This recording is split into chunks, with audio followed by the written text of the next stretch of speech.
İmar ticaret olarak Sakarya'nın Akyazı ilçesinde kendi ekmeğini yapmak isteyen müşterilerimizin ihtiyacı olan seyyar fırınların imalatını yapmaktayız.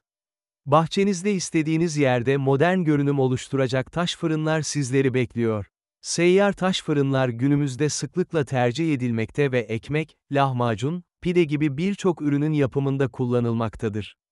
Özel taban ateş tuğla baca sistemine sahiptir, malzeme saklayabileceğiniz özel bölmesi bulunmaktadır, fırın dış cephesinde taş yünü malzemesi kullanılmış olup ısı kaybetmemektedir, bir kerede 6 ila 17 arası köy ekmeği yapabilme kapasitesine sahiptir, taşınabilir, istediğiniz boyutta özel seyyar fırın siparişi alınır, tüm seyyar taş fırınları garanti kapsamındadır.